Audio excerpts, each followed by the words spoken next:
اس کو لے کر پاکستان یقیناً کاپی کرے گا اور آگے بڑھے گا. لیکن جہاں تک ہمیں یاد پڑتا ہے یہ بات کی گئی تھی کہ پاکستان سے یہ بات کی گئی تھی کہ وہ تو نواز شریف صاحب کی ساری اسکیمز تھی. نواز شریف صاحب نے خود بھی کہا تھا کہ ان کی ساری اسکیمز تھی یہ اکانومی کو لے کے، جس کو کہ مودی جی نے کاپی کر لیا اور بھارت کی اکانومی کو کہیں سے کہیں پہنچا دیا. لیکن بہرحال نواز شریف صاحب کی بیٹی یعنی کہ مریم نواز کا کہنا یہ ہے کہ جی یہ ساری چیزیں جو ہو رہی ہیں یقیناً اکانومی جو بہتر گئی ہے بھارت کی، ہمیں اس سے کچھ سیکھنا چاہیے اور یقیناً ہم ان کو کاپی کریں.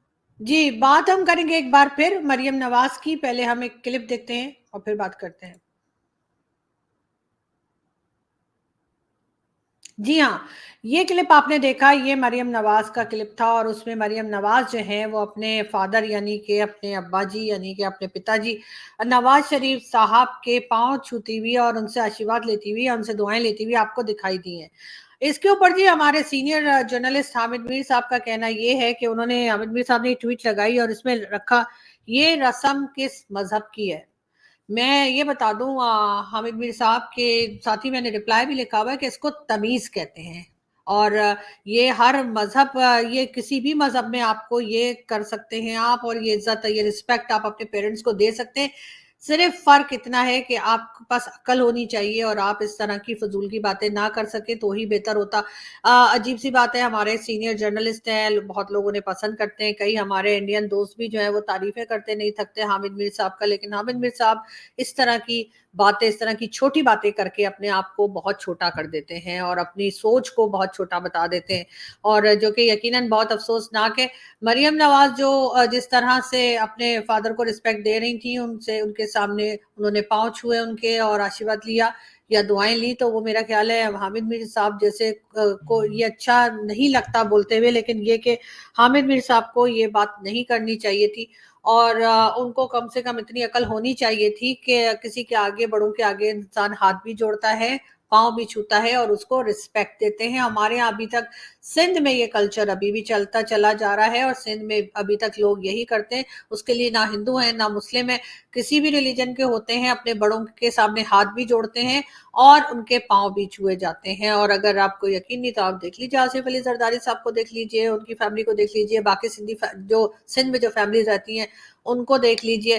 لیکن بہرحال حامد میر صاحب نے یہ جو ٹویٹ لگائی ہے یقیناً ان کو اس پہ شرمندہ ہونا چاہیے اور ہو سکے تو اس ٹویٹ کو ہٹا دینا چاہیے. لیکن خیر وہ ایسا نہیں کریں گے کیونکہ ان کے حساب سے وہ جو کچھ کرتے ہیں وہ صحیح کرتے ہیں اور باقی سب لوگ جو بھی کرتے ہیں وہ غلط کرتے ہیں، تو اس لیے وہ اس بات کو نہیں مانیں گے.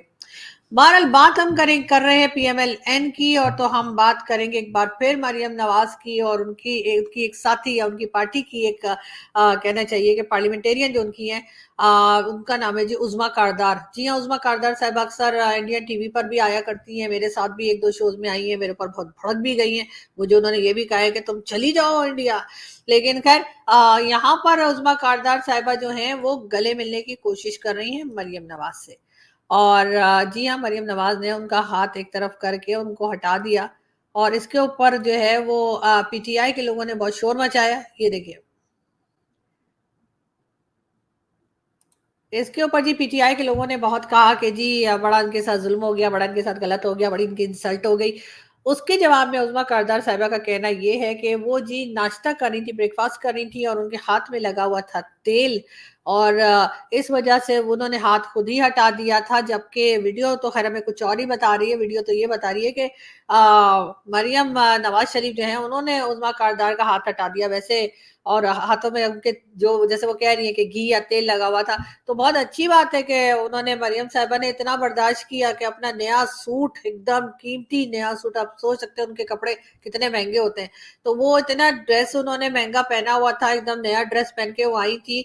ظاہر ہے کہ انہیں چیف منسٹر بننا تھا، اور اس میں عظمیٰ کاردار صاحبہ جو ہے وہ پتہ نہیں کون سے پراٹھے کھا کے اور جا کر اور ان کے گلے لگنے لگی. تو اگر میں مطلب ان کی جگہ میں ہوتی یا کوئی اور ہوتا تو پھر تو شاید اور لوگ ایسا کرتے کہ ہٹو بھائی یہاں سے، ہمارے کپڑے ڈریس خراب نہ کرو. لیکن خیر مریم نواز نے بہت برداشت کیا اور صرف ہاتھ ہٹائے، لیکن عظمیٰ کاردار کچھ اور ہی بتا رہی ہیں. جی السلام علیکم. میں نے ابھی ایک وہ کلپ دیکھا ہے جو کہ ایز یوزول ان لوگوں نے جنہوں نے جھوٹ کی فیکٹریاں چلائی ہوئی ہیں اس کو وائرل کر رہے ہیں. بڑے افسوس کی بات ہے، میں صبح اپنی بیٹھ کے ناشتہ کر رہی تھی، حلوہ پوڑی کھا رہی تھی، تو پیچھے سے مریم صاحبہ آئی ہیں، انہوں نے مجھے سلام کیا، تو میں جذبات میں آ کے تو مجھے ذہن میں نہیں رہا کہ بھی میرے تو ہاتھ اس وقت گریسی ہیں، تو میں نے ان کو اٹھ کے تو ہگ کیا، اور پھر سڈنلی آئی ریئلائز کہ میرے تو ہاتھ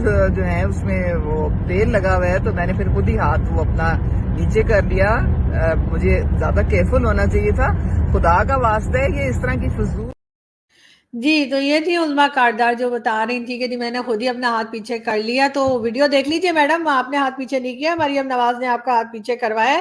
اور عجیب سی بات ہے کہ آپ کی ابھی اس وقت بالکل فریش نئی چیف منسٹر بنی ہوئی آپ کے آ رہی ہیں وہ اسمبلی کے اندر، اور آپ بجائے یہ تیاری کرنے کے کہ آپ کی چیف منسٹر آ رہی ہیں، آپ نے انہیں مبارکباد دینی ہے یا ان سے ملنا ہے، اس کے بجائے آپ بیٹھ کے جو ہے نا پراٹھے کھا رہی ہیں، پکوڑے کھا رہی ہیں. تو ٹھیک ہے مانا میں نے رمضان آنے والا ہے، جیسے آج کل ہم لوگ رمضان کہتے ہیں، لیکن اتنی بھی کیا گھبراہٹ ہے کہ آپ نے جو ہے وہ کھانا نہیں چھوڑا اور آپ نے کہا کہ بس ٹھیک ہے آتی ہیں تو آیا کرے، چیف منسٹر ہوں گی تو ہوں گی اور ہم تو کھا رہے ہیں. لیکن بہرحال ہاتھ آپ نے نہیں ہٹایا میڈم، ہاتھ انہوں نے ہٹایا. اگر یقین نہ ہے تو آپ کلپ دیکھ سکتی ہیں. خیر ہم آگے بڑھتے ہیں اور ہم اگلی خبر کی طرف چلتے ہیں، بجائے اس کے کہ ہم عظمیٰ کاردار کے ہی پیچھے لگے رہے. کل تھا جی 27 فیبرری. پوری دنیا میں 27 فیبرری تک کوئی نئی بات نہیں ہے، لیکن پاکستان میں نئی بات ایسے ہے کہ پاکستان سیلیبریٹ کر رہا تھا کہ جی وہ ہمارے پاس آئے تھے نا ابھینندن جی ہاں پائلٹ، انڈین پائلٹ، اور دیکھیں وہی چائے کا کپ. اور اس کے بعد یہ بھی کہا گیا کہ کچھ ٹائم کے بعد، ابھی کچھ ہی دن پہلے آپ نے دیکھا تھا کہ پاکستان میں چائے کی کمی ہو گئی تھی اور ہمارے منسٹرز کہتے پھر رہتے کہ چائے کم پیجیے. لیکن آپ دیکھیے ہماری مہمان نوازی کہ اب کیا، یعنی بھارت کے جب پائلٹ ہم نے جو ریسٹ کیے تھے یا وہ بیچارے یہاں گر گئے تھے اور اس کے بعد ہم اٹھا کے لے گئے تھے، ہم نے ان کو چائے پکوڑے بسکٹ سب کھلائے اور اس کے بعد انہیں واپس بھی کر دیا. اور یہ بتا کے پاکستان والوں کے گلے سوکھ گئے کہ دیکھیں جی دیکھیں ہم نے بھارت کا پائلٹ واپس کر دیا اور اسی دن واپس کر دیا. حالانکہ ہو تو یہ رہا تھا کہ رات تک جو ہے وہ یہی خبریں چل رہی تھی کہ اگر 9 بجے تک نہ چھوڑا تو انڈیا نے دوبارہ ایئر اسٹرائک کر دینی ہے، مودی جی نے اٹیک کر دینا ہے. اور میں نے اپنے کئی دوستوں سے کہا بھی تھا کہ یار مودی جی سے کو صبح اٹیک کرے، اس لیے کہ رات کو میں سوتی ہوں نا تو پھر ٹائم سے میں سونا چاہ رہی ہوں، تو یہ نہ ہو کہ رات میں نیوز آ جائے. لیکن بہرحال ابھینندن جی کو ہم نے واپس کر دیا اور اس کے بعد ہونا تو یہی چاہیے کہ اب ہم لوگ ایک دوسرے کے جو اس طرح کی باتیں ہیں اس کو نہ اچھالیں. لیکن بہرحال پاکستان میں یہ بات چل رہی تھی کہ دیکھیں نہیں ہم نے ان کا پائلٹ پکڑا تھا اور پھر ہم نے واپس کر دیا. اور ادھر سے یہ ہمیں بھارت کے لوگ کہتے رہتے ہیں کہ جی وہ 71 میں ہم نے پتہ نہیں 90,000 کے کتنے تھے، پتہ نہیں ایسے کچھ نمبر بتاتے ہیں کہ کیا تھا. خیر چھوڑے، ہم ان باتوں میں نہیں پڑتے، ہم آگے چلتے ہیں. اور جو کچھ ہوا وہ تو خیر ساری دنیا کو پتہ ہے، میرے بتانے سے کیا ہو جائے گا. مگر خیر یہ آپ کو ہم ایک پکچر اور دکھا رہے ہیں اور یہ ہے جی پی ایم ایل این کی ہے. اور ان کا کہنا یہ ہے کہ جی میرا یقین ہے کہ ایک بہادر وزیر اعلیٰ پنجاب مریم نواز کی قیادت میں پنجاب میں گورننس بہت اچھی اور تگڑی ہوگی. جی ہاں یہ کہنا ہے ہنا صاحبہ، ان کا نام ہے، جی ہاں ہنا بٹ. اور یہ ہیں جی پی ایم ایل این کی کافی ایکٹیو قسم کی ممبر ہیں اور ان کا کہنا یہ ہے کہ ظاہر ہے انہوں نے تعریف ہی کرنی ہے مریم نواز کی کہ اگر مریم نواز آ گئی تو جی پنجاب میں بہت اچھا ہو جائے گا. لیکن دیکھتے ہیں کہ کیا ہوتا ہے، پنجاب میں اچھا ہوتا ہے یا پنجاب میں اچھا نہیں ہوتا ہے. لیکن جو بھی ہے ایک بات ضرور ہے کہ پہلی بار جو ہے پاکستان میں فیمیل چیف منسٹر آئی ہیں اور اس لیے تو ان کا نام ہسٹری میں ضرور لکھ لیا جائے گا، باقی چاہے جو بھی ہو رہا ہو. خیر ہم آپ کو یہ پکچر بھی دکھا دیں اور اس میں آپ کو دکھائی دے رہی ہے مریم نواز اور ان کے ساتھ عظمیٰ بخاری. مریم نواز ہماری ریڈ لائن ہے، توہین کی اجازت نہیں دیں گے. اب دیکھیں جی کوئی انسلٹ جو ہے وہ اجازت لے کے تو نہیں کرتا. اب یہ نیا سسٹم نکل آیا ہے کہ ہر کوئی جو ہے کہتا ہے جی یہ ہماری ریڈ لائن ہے اور وہ ہماری ریڈ لائن ہے. لیکن اب دیکھتے ہیں کہ کس طریقے سے مریم نواز چلتی ہیں اپنے اس نئی ذمہ داری کو لے کر، جو نیا ان کو بنایا گیا ہے ایز اے چیف منسٹر، وہ جو آگے بڑھ رہی ہیں. تو دیکھتے ہیں کہ کیا کیا کام کرتی ہیں. ویسے تو اس وقت پرویز الہی صاحب نے دعویٰ کر دیا ہے کہ ایئر ایمبولینس جو ہے وہ اصل میں پرویز الہی صاحب کا پروجیکٹ تھا، انہوں نے اناؤنس کیا تھا اور مریم نواز کا پروجیکٹ نہیں ہے. مگر بہرحال مریم نواز نے کہا ہے کہ وہ ایئر ایمبولینس جو ہے وہ لانچ کریں گی. تو اگر پرویز الہی صاحب نے سوچا تھا یا ارادہ تھا تو پھر